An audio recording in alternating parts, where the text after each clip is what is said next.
नमस्कार बंधुगण बंधु माने आपण मान समस्त को आज ज्योतिष कार्यक्रम को स्वागत। आज ज्योतिष कार्यक्रमटी मकर राशि व्यक्ति विशेष मान बहुत गुरुत्वपूर्ण अटे, बहुत ही खास अटे। कारण आज वीडियो रे आमे माने जानिबा एही मकर राशि व्यक्ति विशेष मान एप्रिल मास 2025 टी किपरि रहिछि। आज वीडियो रे आमे माने मकर राशि मासिक राशिफल उपरे विस्तार भाव आलोचना करिबा। मकर राशि व्यक्ति विशेष मानकर स्वास्थ्य, शिक्षा, प्रेम संपर्क, वैवाहिक जीवन, भाग्य, क्यारियर एवं व्यापार वाणिज्यर स्थिति किपरि रहिछि एही एप्रिल मास 2025 रे से विषय रे विस्तार भाव आलोचना करिबा। नवग्रहंकर स्थिति मध्य देखिबा। नवग्रह केउं प्रकार फल प्रदान करिबारे सक्षम हेबे, शेषरे अशुभत्व प्रदान करुथुवा ग्रह मानकर किछि विशेष प्रतिकार मध्य वीडियोर शेषरे आमे जानिबा। तेबे बंधु माने वीडियोटी को आगो को बढ़िबा पूर्वरु जदि आपण मानकर भी मकर राशि होइथाए तेबे वीडियोटी को लाइक करी चैनलटी को सब्सक्राइब कर दियंतु एवं वीडियोटी को स्किप न करी थरे मात्र शेष पर्यंत निश्चिंत देखंतु। जदि आपण माने सच्चा हृदय रे ईश्वर को भक्ति करुथांती, विश्वास करुथांती तेबे भक्ति एवं श्रद्धार सहित कमेंट बॉक्स रे जय माँ लक्ष्मी, जय श्री जगन्नाथ अवश्य लिखि दियंतु। तेबे बंधु माने आसंतु आरंभ करिबा आजिर एही कार्यक्रम को, जहा कि जन्म राशि एवं चंद्र राशि उपरे संपूर्ण आधारित अटे।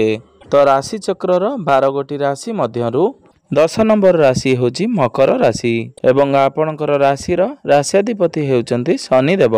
तेबे बंधु माने एप्रिल मासर आरंभ रे नवग्रहंकर स्थिति किपरि रहिछि आपणकर कुंडली रे से विषय रे सर्वप्रथमे आलोचना करिबा। शनि, शुक्र, राहु, सूर्य एवं बुध आपणकर कुंडलीर तृतीय भाव रे विराजमान रहिबे। देवगुरु बृहस्पति आपणकर कुंडलीर पंचम भाव रे विराजमान रहिबे। मंगल आपणकर षष्ठ भाव रे विराजमान रहिबे एवं केतु आपणकर नवम भाव रे विराजमान रहिबे। तो बंधु माने सर्वप्रथमे आसंतु जानि नेबा आपणकर स्वास्थ्य किपरि रहिबो एही एप्रिल मास 2025 रे। तो बंधु माने कुंडलीर प्रथम भावटी होइथाय आपणकर स्वास्थ्यर भाव, आपणकर इम्यूनिटी सिस्टम रो भाव। आपणकर प्रथम भावर अधिपति हेउचंती शनिदेव। शनि आपणक कुंडलीर तृतीय भाव रे विराजमान अछंती एवं एहा व्यतीत आपणक राशि रे जेउ शनि 7.5 चलीथिला तार मध्य समाप्त होई सारिछि। तो प्रथमे शनि आपणक कुंडलीर द्वितीय भाव रे विराजमान थिले। कुंडलीर द्वितीय भावटी होइथाय धनर भाव, आपणकर बाणीर भाव एवं आपणकर कुटुंबर भाव, आम परिवारर भाव एवं तृतीय भावटी होइथाय साहस, पराक्रम एवं अधिक कठिन परिश्रमर भाव एवं छोट छोट भ्रमणर भाव एवं ज्योतिष शास्त्र अनुसारे शनिंकर तृतीय भावर गोचर को अत्यंत भल बोली माना जाई थाए, जहा फल रे आपणकर स्किल्स रे इम्प्रूवमेंट आसीबो, आपणकर कार्य रे तथा काम करिवार शैली रे इम्प्रूवमेंट आसीबो। एही समय रे आपण अधिक यात्रा करिवे एवं सेही यात्रा आपणक पई सुखदायक हेबो एवं सेही यात्रा रे आपणको लाभ मध्य प्राप्ति हेबो। जदि पूर्व रे आपणकर गळा रे किछि समस्या चालुथिला बा इन्फेक्शन, एलर्जी भली किछि समस्या लागि रहितिला बा आपणकर दांत रे किछि समस्या लागि रहितिला किंबा आपणकर आखि रे किछि ज्वलन भली समस्या अनुभव करुथिले, तो वर्तमान से सब समस्या रे आपणकर सुधार आसीबो, आपणकर स्वास्थ्य रे इम्प्रूवमेंट आसीबो, आपण निजको हेल्दी बोली अनुभव करिवे, आपण कर्मठ बनिबे। तो एप्रिल मासरे आपणकर स्वास्थ्य बहुत ही खास रहिबो।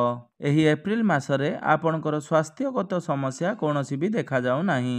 केवल आपणकर क्रोध उपरे टिके नियंत्रण रक्षा करंतु एवं कोनोसी कथार अधिक गभीर भावरे प्रेशर नियंतु नाही। तो बंधु माने एबे आसंतु जानि नेबा आपणकर शिक्षा क्षेत्र किपरि रहिबो एही एप्रिल मास 2025 रे। तो बंधु माने कुंडलीर पंचम भावटी होइथाय आपणकर शिक्षा क्षेत्रर भाव, आपणकर पंचम भावर अधिपति हेउचंती शुक्र देव। शुक्र जे कि आपणक कुंडलीर तृतीय भाव रे विराजमान अछंती, मात्र एठारे शुक्र उच्चस्थ अछंती। तो जो विद्यार्थी माने निजर पाठपढ़ा को नहीं किछि परिवर्तन चाहूतिले बा कोनोसी हायर एजुकेशन पाई एडमिशन नेबा पाई चाहूतिले ଫର୍ମ ଫିଲ୍ଅପ୍ କରିବାକୁ ଚାହୁଁଥିଲେ ତ ଆପଣଙ୍କ ପାଇଁ ଏହା ଅଧିକ ସମ୍ଭାବନା ରହୁଅଛି। ତ ଶୁକ୍ରଙ୍କ ସହିତ ଯେହେତୁ ରାହୁ, ଶନି ଏବଂ ସୂର୍ଯ୍ୟ ବିରାଜମାନ ଅଛନ୍ତି, ତ ସେଥିପାଇଁ ତ ଆପଣ ଅନ୍ୟ କାହାର କଥାରେ ପଡ଼ି କୌଣସି ନିଷ୍ପତ୍ତି ନିଅନ୍ତୁ ନାହିଁ କିମ୍ବା କୌଣସି କାର୍ଯ୍ୟ କରନ୍ତୁ ନାହିଁ। ଆପଣଙ୍କୁ ନିଜକୁ ଯେଉଁଟା ଠିକ୍ ଲାଗୁଛି ଆପଣ ସେ ଡିସିସନ୍ ନିଅନ୍ତୁ। କାରଣ ଶୁକ୍ରଙ୍କ ସହିତ ରାହୁ ଯେହେତୁ ବିରାଜମାନ ଅଛନ୍ତି, ତ ଅନ୍ୟମାନଙ୍କ କଥାରେ ପଡ଼ିଲେ ଆପଣ କନଫ୍ୟୁଜ୍ ହୋଇଯିବେ। ସେଥିପାଇଁ ଆପଣ ଷ୍ଟେବୁଲ୍ ରହିବା ପାଇଁ ଚେଷ୍ଟା କରନ୍ତୁ। ଆପଣଙ୍କୁ ଯେଉଁଟା ଠିକ୍ ଲାଗୁଛି ଆପଣ ତାହା ହିଁ କରନ୍ତୁ। ଆପଣ ଅନ୍ୟମାନଙ୍କର କଥାରେ ପଡ଼ି କୌଣସି କାର୍ଯ୍ୟ କରନ୍ତୁ ନାହିଁ। ତ ଆପଣ ଯଦି ନିଜ ହିସାବରେ କୌଣସି କାର୍ଯ୍ୟ କରୁଛନ୍ତି ସେଥିରେ ଆପଣଙ୍କୁ ସଫଳତା ପ୍ରାପ୍ତି ହେବ। ଏବେ ଆସନ୍ତୁ ଜାଣିନେବା ଆପଣଙ୍କର ପ୍ରେମ ଜୀବନ କିପରି ରହିବ ଏହି ଏପ୍ରିଲ ମାସ 2025ରେ। ତ ବନ୍ଧୁମାନେ, କୁଣ୍ଡଳୀର ପଞ୍ଚମ ଭାବଟି ଶିକ୍ଷା କ୍ଷେତ୍ରର ଭାବ ହେବା ସହିତ ପଞ୍ଚମ ଭାବଟି ଆପଣଙ୍କର ପ୍ରେମ ଜୀବନର ଭାବ, ଆପଣଙ୍କର ସନ୍ତାନ ସନ୍ତତିର ଭାବ ହୋଇଥାଏ। ଏବଂ ଆପଣଙ୍କର ପଞ୍ଚମ ଭାବର ଅଧିପତି ହେଉଛନ୍ତି ଶୁକ୍ରଦେବ, ଯିଏକି ଆପଣଙ୍କର କୁଣ୍ଡଳୀର ତୃତୀୟ ଭାବରେ ବିରାଜମାନ ଅଛନ୍ତି। ତ ଆପଣଙ୍କର ପ୍ରଥମ ଭାବର ଅଧିପତି ଶନି ମଧ୍ୟ ଆପଣଙ୍କର ତୃତୀୟ ଭାବରେ ଶୁକ୍ରଙ୍କ ସହିତ ବିରାଜମାନ ଅଛନ୍ତି। ଯେତେବେଳେ ପ୍ରଥମ ଭାବର ଅଧିପତି ଏବଂ ପଞ୍ଚମ ଭାବର ଅଧିପତି ଏକତ୍ର ବିରାଜମାନ ରହିଥାନ୍ତି, ତ ଏହାର ବହୁତ ଅଧିକ ଶୁଭ ପ୍ରଭାବ ଆପଣଙ୍କର ପ୍ରେମ ଜୀବନ ଉପରେ ପଡ଼ିଥାଏ। ଯଦି ପୂର୍ବରୁ ଆପଣଙ୍କର କଥାବାର୍ତ୍ତା ବନ୍ଦ ହୋଇଯାଇଥିଲା ବା ବ୍ରେକଅପ୍ ଆଦି ହୋଇଯାଇଥିଲା, ତ ପୁଣି ଥରେ ଆପଣଙ୍କର କଥାବାର୍ତ୍ତା ହେବାକୁ ଲାଗିବ, ପ୍ୟାଚଅପ୍ ହେବାର ସମ୍ଭାବନା ବନୁଅଛି। କିମ୍ବା ପୂର୍ବରୁ ଯଦି ଆପଣଙ୍କ ଭିତରେ କୌଣସି କାରଣରୁ ମିସ୍ଅଣ୍ଡରଷ୍ଟାଣ୍ଡିଂ ଥିଲା, ତ ସେଥିରେ ଏବେ ସୁଧାର ଆସିବ। ଆପଣଙ୍କ ଭିତରେ ବୁଝାମଣା ଠିକ୍ ରହିବ।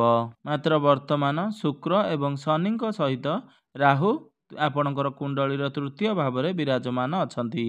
ସୂର୍ଯ୍ୟ ଏବଂ ରାହୁ ଏକତ୍ର ରହିବା ଦ୍ୱାରା ଆପଣଙ୍କର ଶ୍ରାପିତ ଦୋଷର ନିର୍ମାଣ ହେଉଅଛି।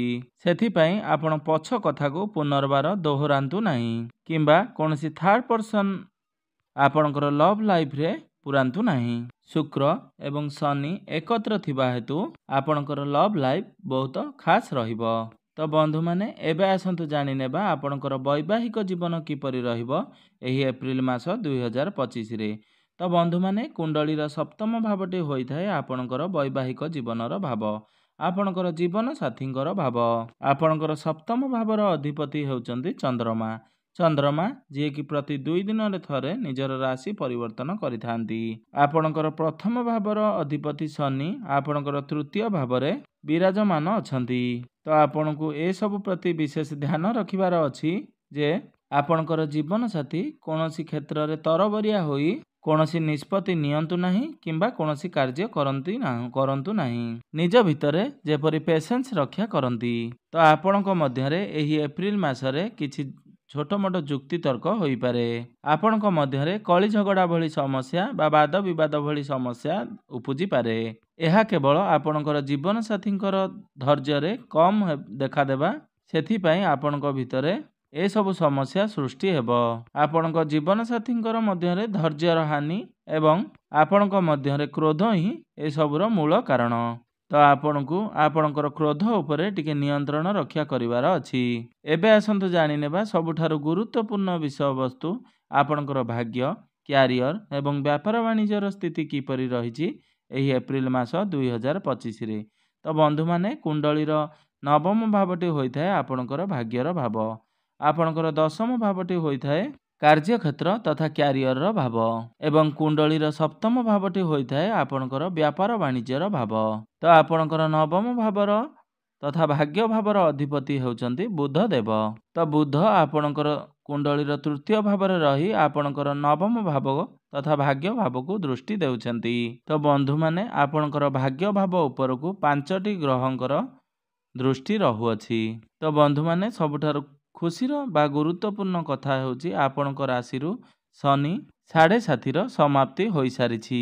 ତ ଯେଉଁମାନଙ୍କର ନିଜର ଜନ୍ମ କୁଣ୍ଡଳୀରେ ଶନି ଖରାପ ସ୍ଥିତିରେ ଥିଲେ, ତ ଏହି 7.5 ବର୍ଷ ଆପଣଙ୍କୁ ବହୁତ କିଛି ସମସ୍ୟାର ସାମ୍ନା କରିବାକୁ ପଡ଼ିଥିବ। ତ ଆପଣଙ୍କର ପାରିବାରିକ ଜୀବନରେ ହେଉ କିମ୍ବା ଆପଣଙ୍କର ପ୍ରେମ ଜୀବନରେ ହେଉ, ଆପଣଙ୍କର କ୍ୟାରିୟରରେ ହେଉ କିମ୍ବା ଆପଣଙ୍କର ଭାଗ୍ୟରେ ହେଉ, ଆପଣ ସମସ୍ତ କ୍ଷେତ୍ରରେ ବହୁତ ପ୍ରକାର ପ୍ରୋବ୍ଲେମ୍ ଫେସ୍ କରିବାକୁ ପଡ଼ିଥିବ। ଆପଣ ଆପଣଙ୍କର କାର୍ଯ୍ୟକ୍ଷେତ୍ରରେ ଯେତେ ଅଧିକ ପରିଶ୍ରମ କଲେ ମଧ୍ୟ ଆପଣ ଆଦୌ ଆଗକୁ ବଢ଼ିପାରୁନଥିବେ। ଆପଣଙ୍କୁ ପ୍ରତ୍ୟେକଟି କ୍ଷେତ୍ରରେ ଟେନସନ୍ ରହିବାକୁ ପଡ଼ୁଥିଲା।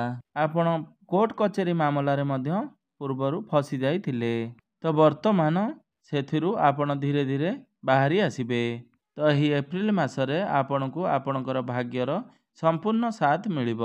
ତ ଆପଣ ଯଦି ଏହି ମାସରେ କୌଣସି ନୂତନ କାର୍ଯ୍ୟର ଆୟୋଜନ କରିବାକୁ ଚାହୁଁଛନ୍ତି ବା ମିଟିଂ, ଡିଲ୍ କିମ୍ବା କୌଣସି ଇନଭେଷ୍ଟମେଣ୍ଟ କରିବାକୁ ଚାହୁଁଛନ୍ତି ବା କୌଣସି ବଡ଼ ଜିନିଷର କିଣାକିଣି କରିବାକୁ ଚାହୁଁଛନ୍ତି, ଆପଣ ସେୟାର ମାର୍କେଟ, ଷ୍ଟକ୍ ମାର୍କେଟ କିମ୍ବା ଟ୍ରେଡିଂରେ କିଛି ଅର୍ଥ ବିନିଯୋଗ କରିବାକୁ ଚାହୁଁଛନ୍ତି, ଆପଣ କୌଣସି ବଡ଼ ଜିନିଷର କ୍ରୟ ବିକ୍ରୟ କରିବାକୁ ଚାହୁଁଛନ୍ତି, ଗୃହ, ଯାନବାହନ, ତ ଏସବୁ ପ୍ରତ୍ୟେକଟି କ୍ଷେତ୍ରରେ ଆପଣଙ୍କୁ ଭାଗ୍ୟର ପୂର୍ଣ୍ଣ ମାତ୍ରାରେ ସାଥ ମିଳିବ। ତ ବନ୍ଧୁମାନେ, ଏବେ ଆସନ୍ତୁ ଜାଣିନେବା ଆପଣଙ୍କର କାର୍ଯ୍ୟକ୍ଷେତ୍ର ତଥା କ୍ୟାରିୟର କିପରି ରହିବ ଏହି ଏପ୍ରିଲ ମାସ 2025ରେ। ତ ବନ୍ଧୁମାନେ, କୁଣ୍ଡଳୀର ଦଶମ ଭାବଟି ହୋଇଥାଏ ଆପଣଙ୍କର କ୍ୟାରିୟରର ଭାବ, ଆପଣଙ୍କର କାର୍ଯ୍ୟକ୍ଷେତ୍ରର ଭାବ। ଆପଣଙ୍କର କ୍ୟାରିୟର ଭାବର ଅଧିପତି ହେଉଛନ୍ତି ଶୁକ୍ର। ଶୁକ୍ର ଯିଏକି ଆପଣଙ୍କର କୁଣ୍ଡଳୀର ତୃତୀୟ ଭାବରେ ବିରାଜମାନ ଅଛନ୍ତି ଏବଂ ଶୁକ୍ର ସେଠାରେ ଉଚ୍ଚସ୍ଥ ଅଛନ୍ତି। ଏହାପରେ ଶୁକ୍ର ଆପଣଙ୍କର କେନ୍ଦ୍ରକୁ ଚଳନ କରିବେ ଏବଂ ତାପରେ ତ୍ରିକୋଣକୁ ଚଳନ କରିବେ। ତ ଶୁକ୍ର ଆପଣଙ୍କର ଚତୁର୍ଥ ଭାବ ତଥା କେନ୍ଦ୍ରକୁ ଆସିବା ପରେ ଆପଣଙ୍କର କାର୍ଯ୍ୟ ଭାବକୁ ଦୃଷ୍ଟି ଦେବେ। ତାପରେ ଶୁକ୍ର ପଞ୍ଚମ ଭାବକୁ ଆସିବା ପରେ ଆପଣଙ୍କର ଲାଭ ଭାବକୁ ଦୃଷ୍ଟି ଗୋଚର କରିବେ। ବର୍ତ୍ତମାନ ଶୁକ୍ରଙ୍କ ସହିତ ଯେହେତୁ ଆହୁରି 4ଟି ଗ୍ରହ ବିରାଜମାନ ଅଛନ୍ତି, ତ କ୍ୟାରିୟରରେ ଆପଣ ଏକା ବଢ଼ିବେ ନାହିଁ, ଆହୁରି 2-3 ଜଣଙ୍କୁ ସାଙ୍ଗରେ ନେଇ ଆପଣ ବହୁତ ଆଗକୁ ବଢ଼ିବେ। ଆପଣ ନିଜର କର୍ମ ଦ୍ୱାରା ଆପଣଙ୍କର କାର୍ଯ୍ୟକ୍ଷେତ୍ରରେ ପ୍ରଶଂସିତ ହେବେ। ଆପଣଙ୍କର କ୍ୟାରିୟରରେ କନଫିଡେନ୍ସ ଲେଭେଲ ବଢ଼ିବ। ଆପଣ ବିନା ଭୟରେ ଆଗକୁ ବଢ଼ି ଚାଲିବେ। ପୂର୍ବରୁ ଆପଣଙ୍କ ମନରେ ଯେଉଁ ଶଙ୍କା ରହୁଥିଲା ତାହା ଆପଣଙ୍କର ସମ୍ପୂର୍ଣ୍ଣ ରୂପରେ ଦୂର ହୋଇଯିବ। ତ ଏହି ଏପ୍ରିଲ ମାସଟି ଆପଣଙ୍କର କାର୍ଯ୍ୟକ୍ଷେତ୍ରକୁ ନେଇ ସର୍ବୋତ୍ତମ ରହିବ। ତ ଏହାପରେ 14 ଏପ୍ରିଲକୁ ସୂର୍ଯ୍ୟ ଆପଣଙ୍କର ଚତୁର୍ଥ ଭାବକୁ ଚଳନ କରିବେ ଏବଂ ସୂର୍ଯ୍ୟ ଏଠାରେ ଚତୁର୍ଥ ଭାବରେ ଉଚ୍ଚସ୍ଥ ହୋଇଯିବେ। ତ ଯେଉଁ ବ୍ୟକ୍ତି ବିଶେଷମାନେ ଗଭର୍ଣ୍ଣମେଣ୍ଟ ସେକ୍ଟରରେ ଚାକିରି କରିବାକୁ ପ୍ରସ୍ତୁତ ହୋଇଥିଲେ, ସେମାନଙ୍କ ପାଇଁ ସମୟ ବହୁତ ଅନୁକୂଳ ରହିବ। ତ ଆପଣଙ୍କୁ ଚାକିରି ପ୍ରାପ୍ତ ହେବାର ସମ୍ଭାବନା ବନୁଅଛି। ତ ସେଥିପାଇଁ ଆପଣ ଆପଣଙ୍କର ଚେଷ୍ଟା ଜାରି ରଖନ୍ତୁ। ତ ବ୍ୟାପାର ବାଣିଜ୍ୟର କଥା ହେବା ଯଦି ଆପଣ ବ୍ୟାପାର ପାଇଁ ବାହାରକୁ ଟ୍ରାଭେଲ କରିପାରନ୍ତି। ଆପଣ ଆପଣଙ୍କର ବିଜନେସରେ ନୂଆ କିଛି କରିବାର ପ୍ଲାନିଂ କରିପାରନ୍ତି। ତ ଏହି ଏପ୍ରିଲ ମାସଟି ଆପଣଙ୍କର ବ୍ୟାପାର ବାଣିଜ୍ୟ ପାଇଁ ବହୁତ ଅଧିକ ଭଲ ରହିବ। ଆପଣ ବିଜନେସରେ ଇମ୍ପ୍ରୁଭ କରିବେ। ତ ଆପଣ ବିଜନେସରେ ଉନ୍ନତି କରିବା ପାଇଁ ଆପଣ ବହୁତ ପ୍ରୟାସ ଜାରି ରଖିବେ। ଆପଣ ଯେଉଁଭଳି ବିଜନେସକୁ ମ୍ୟାନେଜ କରିବା ଦ୍ୱାରା ଆପଣଙ୍କୁ ଅଧିକ ପ୍ରଫିଟ୍ ପ୍ରାପ୍ତି ହେବ, ସେସବୁ ଚିନ୍ତାଧାରା ଆପଣଙ୍କ ମନକୁ ଆସିବ। ତ ବନ୍ଧୁମାନେ, ଏବେ ଆସନ୍ତୁ ଜାଣିନେବା କିଛି ବିଶେଷ ପ୍ରତିକାର ବିଷୟରେ, ଯେଉଁ ପ୍ରତିକାର ଗୁଡ଼ିକ କରିବା ଦ୍ୱାରା ଏହି ଏପ୍ରିଲ ମାସରେ ଆସୁଥିବା ଅଶୁଭତ୍ୱ ଗୁଡ଼ିକ ଖଣ୍ଡନ ହୋଇ ଆପଣଙ୍କୁ ଶୁଭଫଳ ପ୍ରାପ୍ତି ହେବ ଏବଂ ଆପଣଙ୍କର ଭାଗ୍ୟରେ ଉନ୍ନତି ଆସିବ। ତ ପ୍ରତ୍ୟେକ ଦିନ ଶୁକ୍ରଙ୍କର ବୀଜ ମନ୍ତ୍ରର ଜପ 108 ଥର ନିଶ୍ଚୟ ପାଠ କରନ୍ତୁ ଏବଂ ପ୍ରତ୍ୟେକ ଦିନ ପ୍ରଭୁ ବିଘ୍ନ ବିନାଶକଙ୍କର ପୂଜା ଆରାଧନା କରନ୍ତୁ ଏବଂ ତା ସହିତ ପ୍ରତ୍ୟେକ ଦିନ ଗାୟତ୍ରୀ ମନ୍ତ୍ରର ଜପ ଅବଶ୍ୟ କରନ୍ତୁ। ଆପଣଙ୍କୁ ଶୁଭଫଳ ପ୍ରାପ୍ତି ହେବ। ଆପଣ ପ୍ରତ୍ୟେକ ଦିନ ହନୁମାନ ଚାଳିଶାର ପାଠ ଅବଶ୍ୟ କରନ୍ତୁ ଏବଂ ପ୍ରତ୍ୟେକ ଦିନ ଆପଣ ଉଦିତ ସୂର୍ଯ୍ୟଙ୍କୁ ତମ୍ବା ପାତ୍ରରେ ଜଳାର୍ଘ୍ୟ ଅର୍ପଣ କରନ୍ତୁ। ତେବେ ବନ୍ଧୁମାନେ, ଆପଣଙ୍କର ଜୀବନ ମଙ୍ଗଳମୟ ହେଉ, ଏହା ହିଁ ଈଶ୍ୱରଙ୍କ ନିକଟରେ ମୋର ଏତିକି ପ୍ରାର୍ଥନା। ଧନ୍ୟବାଦ।